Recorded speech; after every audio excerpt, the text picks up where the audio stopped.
그것은 어느덧 44년 전의 과거가 되어버렸다. 아니, 아직은 44년 전에 불과한 과거일 뿐이다. 하지만 산하 곳곳에 모진 생채기를 내고 스쳐 지난 그 과거 속에 우리는 한 그루 비목인들 세워두었던가.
눈을 들면 가까이에 금강산이 달려올 듯 멈추어선 것.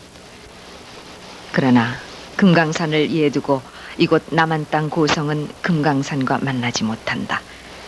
군사 분계선으로 경계 지어져 더는 나아갈 수 없는 분단의 동쪽 끝이다.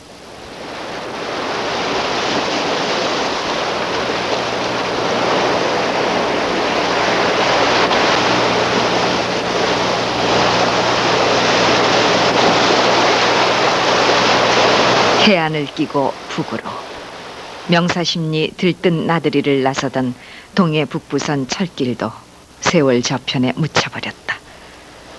이제 남은 것이라면 세월의 덮개를 얹은 그날의 흔적들 뿐이다.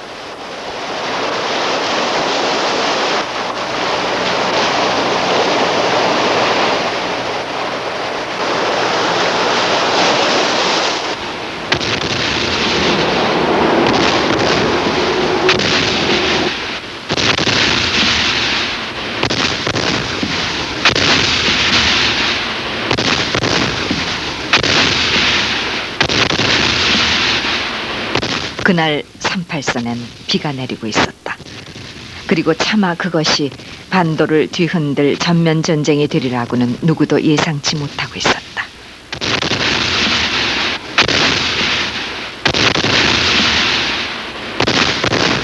그러나 옹진반도로부터 시작된 인민군 총공격은 전선을 차례로 무너뜨렸고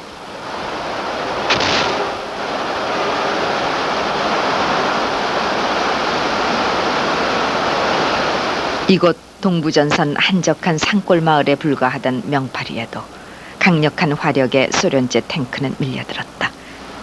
그리고 마을의 인적은 끊어졌다.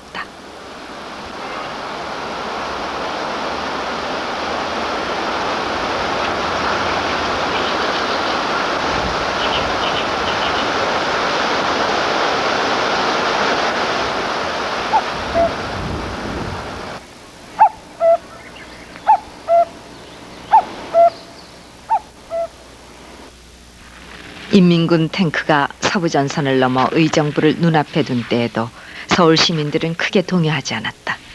그들은 전황조차 알지 못하고 있었다. 그렇게 돌격하는 인민군 포탄에 강토는 초토로 변하기 시작했다. 44년의 세월, 초목은 자라도 숨길 수 없는 상처를 남기면서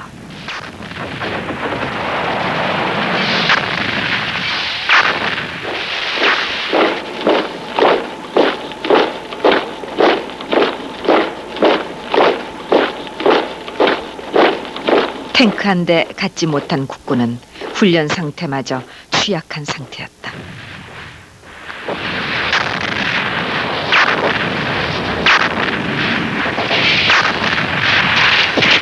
인민군의 우선 목표는 서울 공략. 그것을 저지하기 위해선 최대한 시간을 벌어야 했다. 6탄전에 다름없는 전투에 국군은 쓰러져갔고 그들이 사수하던 암정교 100m 다리는 여전히 폐허로 남아있다.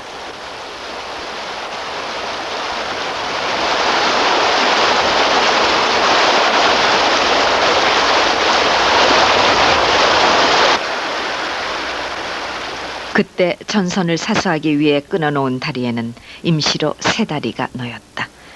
그러나 이곳 북녘땅과 이어진 한탄강 최상류는 민통선 지역으로 묶여버렸고 채 이름조차 얻지 못한 세 다리는 아직 제주인을 찾지 못했다.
전쟁이 시작되고 불과 8시간 반 만에 서울은 함락됐다.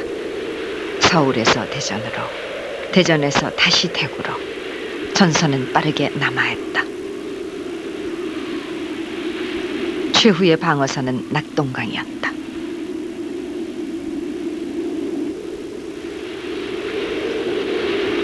유엔군의 낙동강 배치가 시작됐지만 병력은 여전히 절대 부족이었다.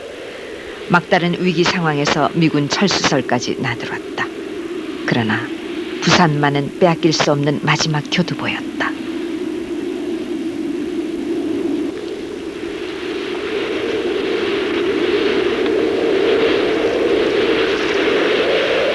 강을 사이에 두고 한 달 반에 걸친 혈투가 계속됐다. 인민군 저지를 위해 오키나와로부터 날아온 미공군 폭격기에 외관 철교 한가운데가 날아간 것도 그때이다.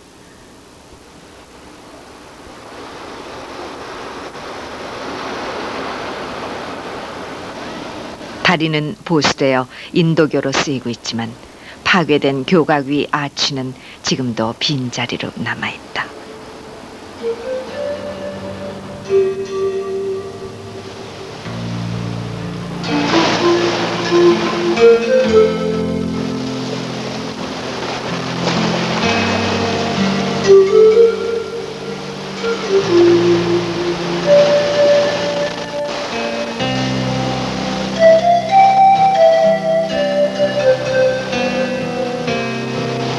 전쟁은 쉽게 끝날 초짐이 아니었다.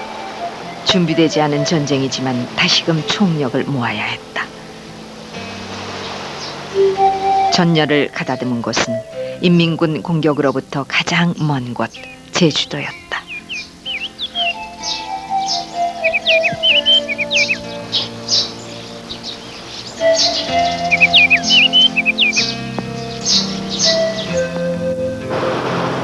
마라도가 바라보는 남제주 해안마을에 오늘날의 신병훈련소 강병대가 세워졌다.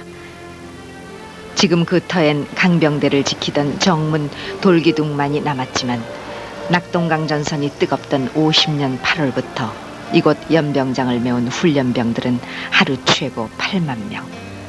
다급한 전투엔 2주 만에 훈련으로 투입되기도 했다.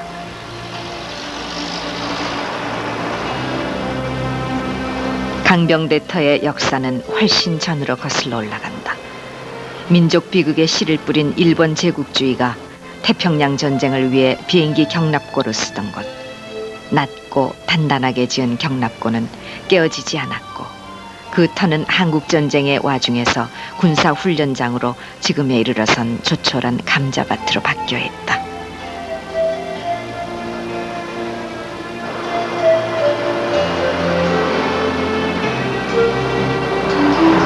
그리고 그 한켠엔 나이 어린 훈련병들의 비원이 담긴 교회가 그 몸체만을 덩그마니 남겨두고 있다.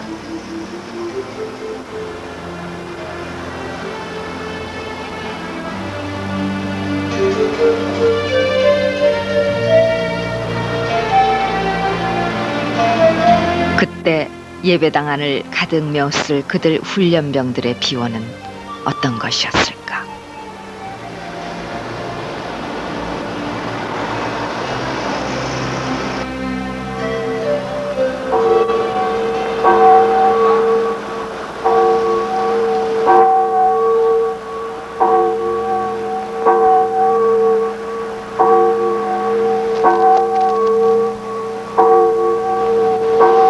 낙동강 전선에서 한치 앞을 뚫지 못하는 교전이 계속되고 있을 무렵 인민군의 허리를 찌르는 기습작전이 개시됐다.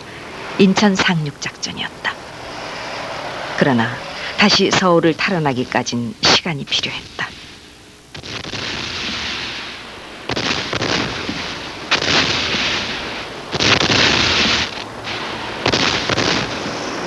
집결한 유엔군의 서울 탈환의 길목. 수원에선 대격전이 벌어졌고 그때 수원 북쪽 장안문의 문루는 불타버렸다. 그리고 지금 그 자리엔 지난 76년에 새로 복원된 문루가 들어서 있다.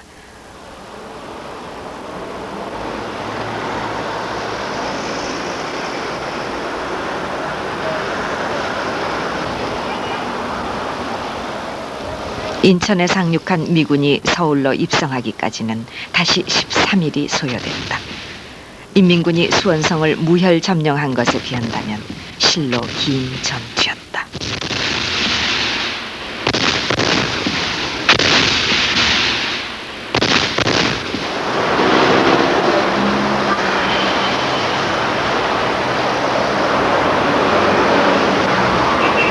불볕 더위를 다 보내고 마침내 서울이 수복됐다. 만 석 달 만의 귀환이었다. 조선시대 외국 사신이 오면 큰 연회를 베풀던 곳 경회로.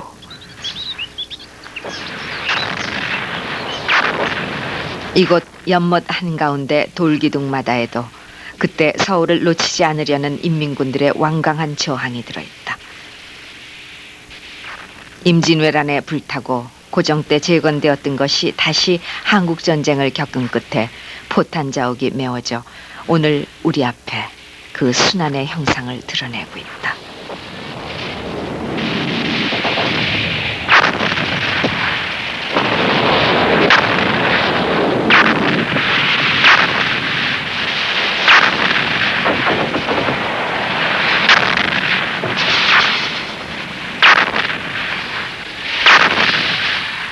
조선 왕조, 그 으뜸되는 궁궐 경복궁 근정전 앞엔 문무백관이 엎드려 임금께 예를 올렸다. 그리고 그 웅장한 위용의 근정전 너른 월대엔 박격포가 스쳐갔다.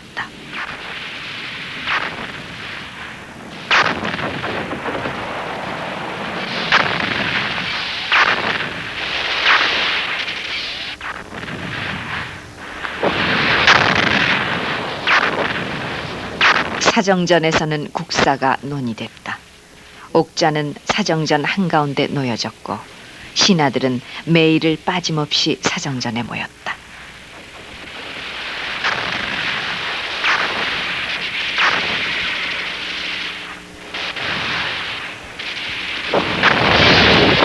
그러나 궁 깊은 이곳 사정전에도 끝내 수도 서울을 되찾기 위한 전운이 할퀴어졌다.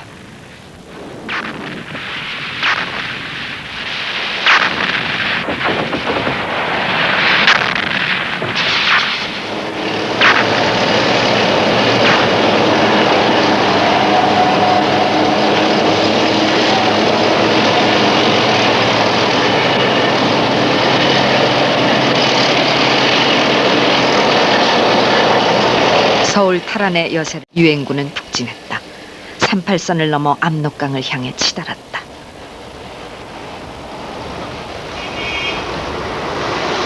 과거 38선 이북 지역이었던 화천시는 오랜 전쟁 끝에 새로 이남 땅에 편입된 곳이다.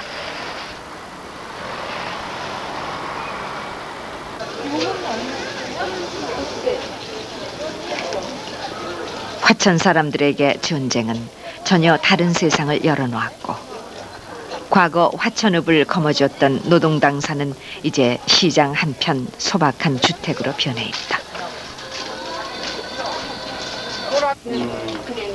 그리고 지금 옆집 담이 들어서 비좁아진 화천 노동당사의 벽면은 온통 담쟁이로 뒤덮인 채 그날의 상흔을 감추고 있다.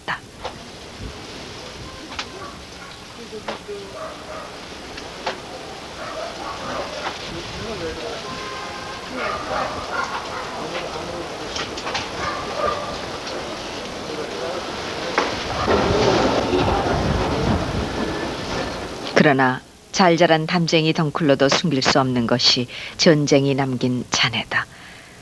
두터운 화강암 위에 흑칠한 외장에도 벽면은 금이 가고 총탄 자욱은 그때 그날을 새겨놓았다.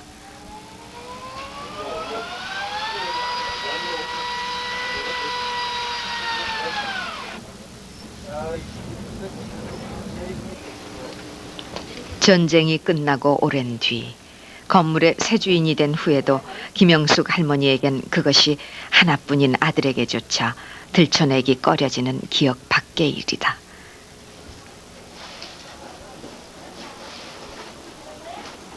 그렇게 됐죠. 저희도 여기 국민학교 다니다가 서울 가서 생활했어요. 걔가 이제 맨날 지금도 그러죠. 지하실 있다는데 한번 들어가봐서 하고 궁금하다고. 이렇게 들어갈 데도 없지만 그만큼 궁금히 여기는 지하실은 있대요. 계단짜리는 있나요? 계단짜리는 그 앞에 그 수도 있는데 거기가 그 계단짜리더라고요. 이렇게 파면 이렇게 계단이 있더라고요. 근로에서 들어갔는지. 화천 노동당사의 지하실은 아예 전쟁이 끝나면서부터 봉해졌다. 포탄 자국만이 그 자리에 남아있을 뿐이다.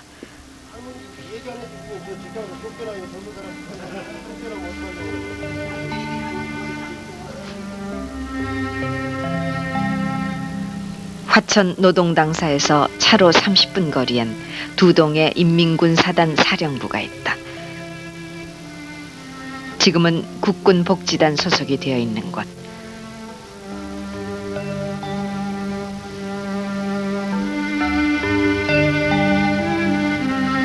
당시 견고하게 지어진 본부 건물은 물품 보관소로, 마주한 화강암 건물은 보급품 정비실로 쓰이고 있다. 전쟁의 흔적은 남겨진 채.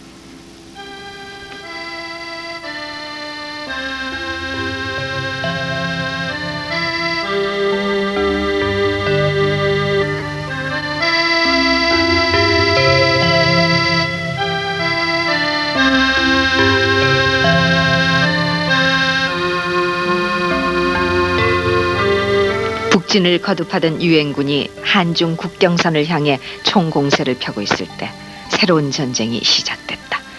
중국군의 기습이었다.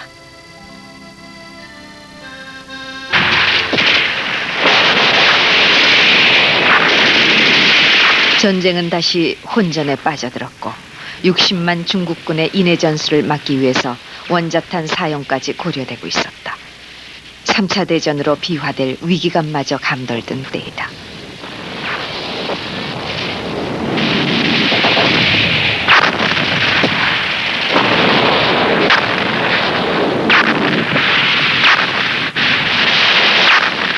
중국군 5만 명이 수장됐다 하여 이승만 대통령이 명명한 8.5호에는 그때 그 치열한 전투의 잔흔이 새겨졌다.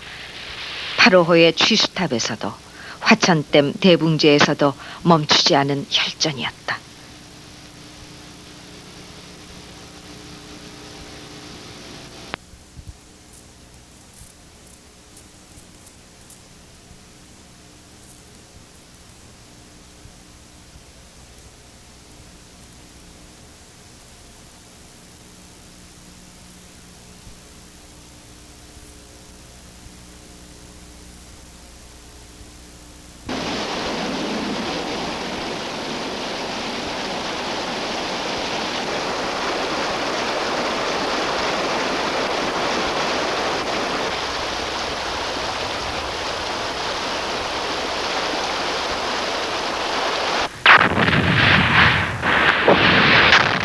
중국군의 개입으로 다시 금강 유역까지 밀렸던 유엔군이 전쟁의 교착 상태에 빠진 것은 38선 부근에서였다. 해방 후 건립되어 6.25가 나기까지 사용된 철원군 노동당사는 당시 끊임없는 소모전이 벌어졌던 치열한 고지전투의 한 현장이다.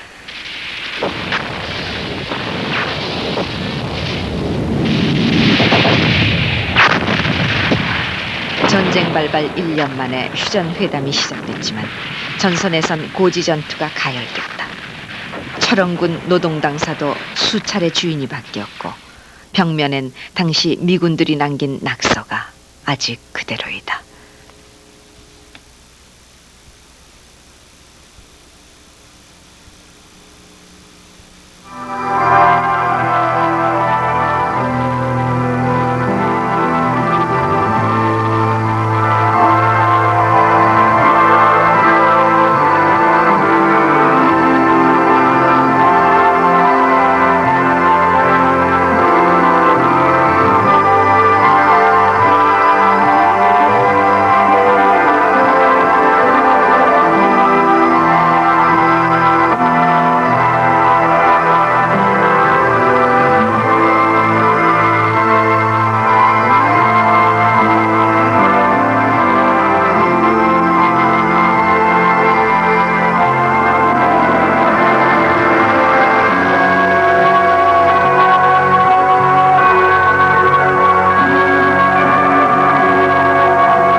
팽팽한 긴장 속에 휴전회담은 해를 넘기고 한치 땅을 차지하기 위한 고지전투는 수많은 희생을 치르고 있었다.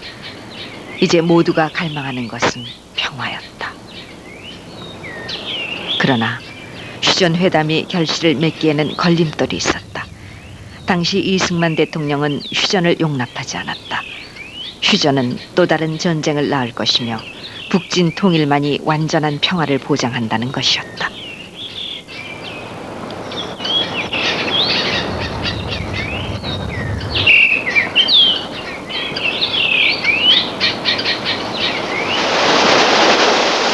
휴전의 또 하나의 걸림돌은 포로 송환 문제였다.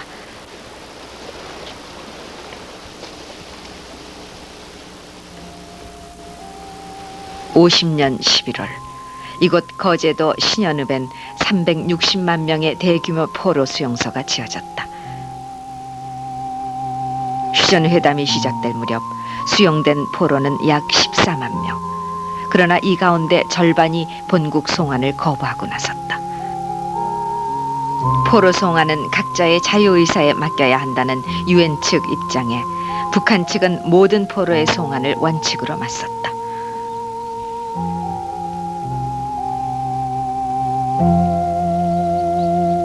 반공포로와 침공포로로 나뉘어 격돌했던 포로 수용소. 지금 수용소 막사는 사라지고 경비대장 집무 쉴터엔 벽난로와 당시 그들이 남긴 뜬모를 벽화만이 남아있다.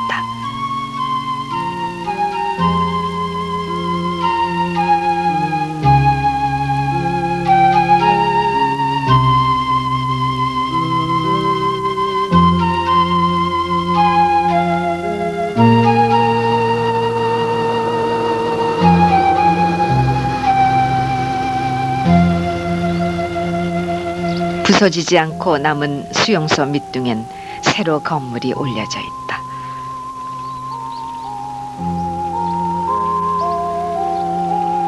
고현 종합고등학교가 들어서면서 지붕을 세우고 내부를 새로 칠해 쓰임새 있게 만든 학교 체육관이다. 그리고 이제 그 체육관 안엔 샌드백이며 펀치볼 등이 놓여져 과거의 제 모습은 찾기 어렵다.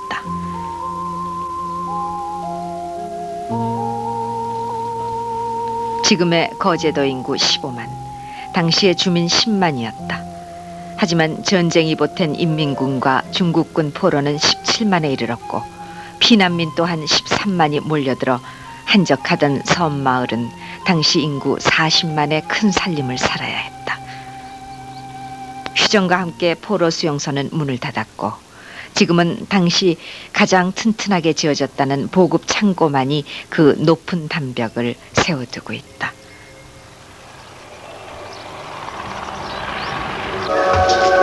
휴전 협상은 무려 2년을 끌었다. 반도 남단에선 포로들의 폭동이 38선 일대에선 처절한 고지 전투가 끝날 줄 모르고 이어졌던 기나긴 2년이었다. 1000m 고지에도 아늑한 산세를 한 이곳 펀치볼에선 그때 유엔군의 막바지 대공세가 펼쳐졌다. 이곳 남녘땅 바로 눈앞이 차례로 김일성 고지, 모택동 고지, 스탈린 고지, 북한 땅에 속해 있는 세 개의 보물이다.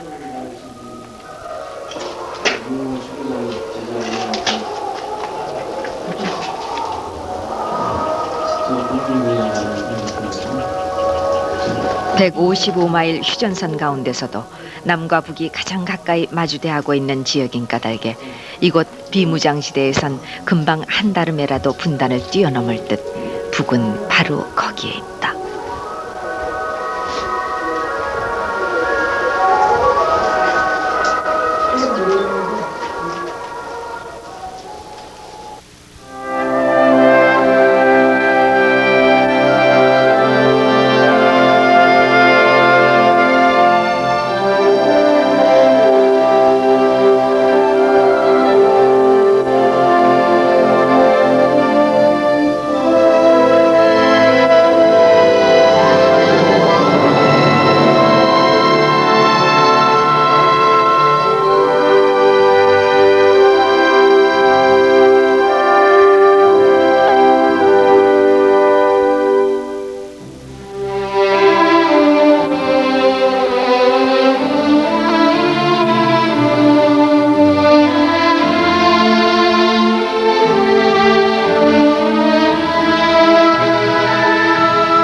고성군 민통선 내에 있는 검봉사는 3년 전에야 비로소 신도들의 통행이 풀렸다. 임진왜란 때 서산대사와 사명대사가 팔도승군 총지휘부를 설치했던 곳. 이곳 검봉사에도 전우는 어김없이 남았다.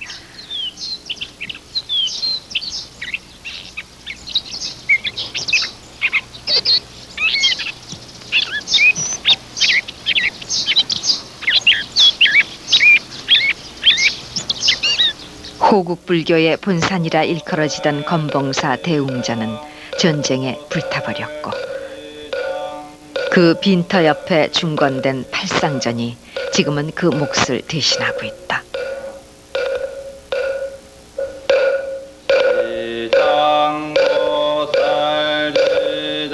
그 험한 역사를 위로하듯 지금 검봉사엔 전쟁에 쓰러진 국군 300여 위의 위패가 모셔져 있다.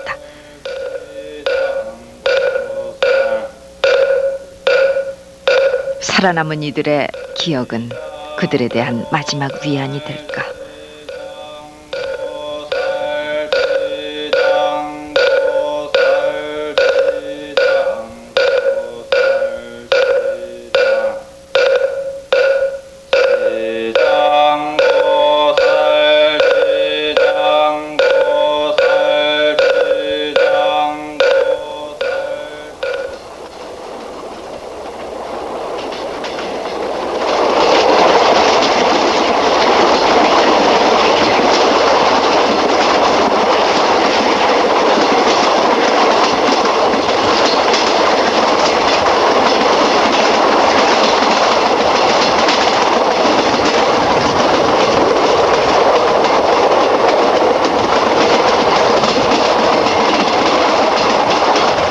서부전선 연천역에 닿으면 우리나라에선 유일하게 남은蒸기기관 열차 취수탑이 있다.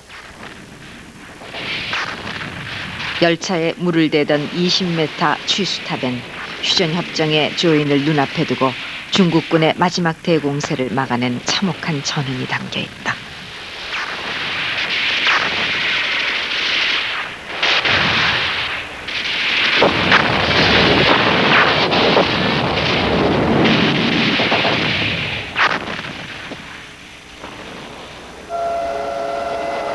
서울에서 원산을 달리던 간이역, 신탄리, 이정표엔 원산행 다음 역이 없다.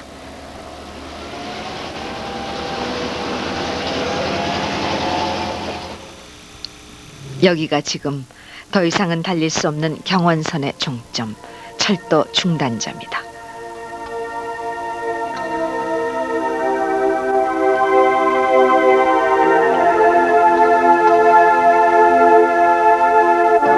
철길은 끊어지고 민통선 지역 레일이 있던 자리엔 군데군데 밭이 일궈졌다.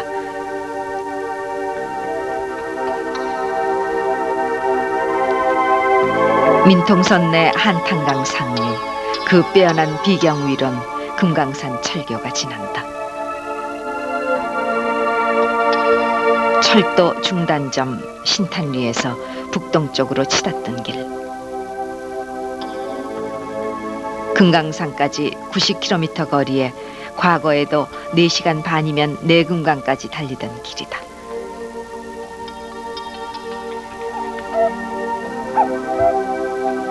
포성이 멎은 지 44년.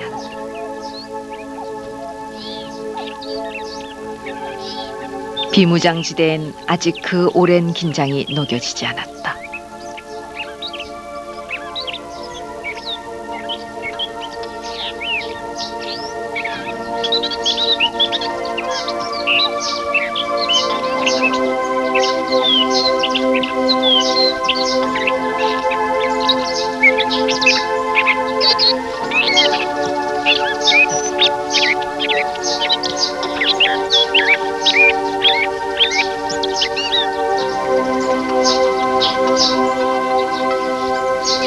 무심한 초목에 살아있는 자연만이 자유로운 이곳. 서부전선 비무장지대는 과거 경의선의 중심지 번화가였다. 그때 사람들이 바삐 드나들던 장단면 사무소는 이렇게 앙상한 뼈대만을 남겼고 장단면이라는 지명은 아예 지도에서조차 사라져버렸다.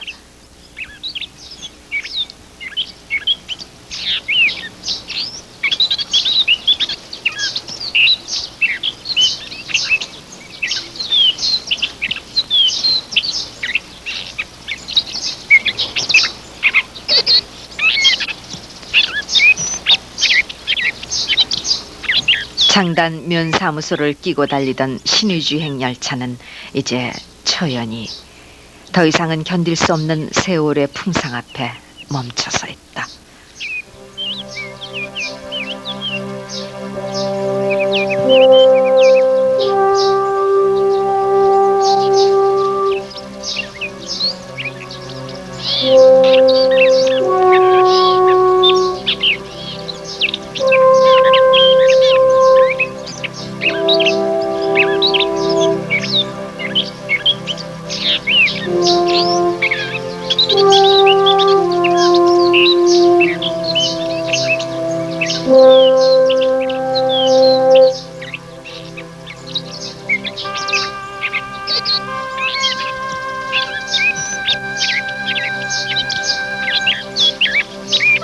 만 3년 1개월. 전쟁의 소용돌이는 남과 북 240만의 생명을 앗아갔다. 그러나 그 가혹한 손익계산서에도 아직 전쟁은 끝난 것이 아니다. 155마일 휴전선으로 남아있을 뿐이다. 한민족임을 잊고 살아온 그 오랜 전쟁의 극복. 이제는 평화가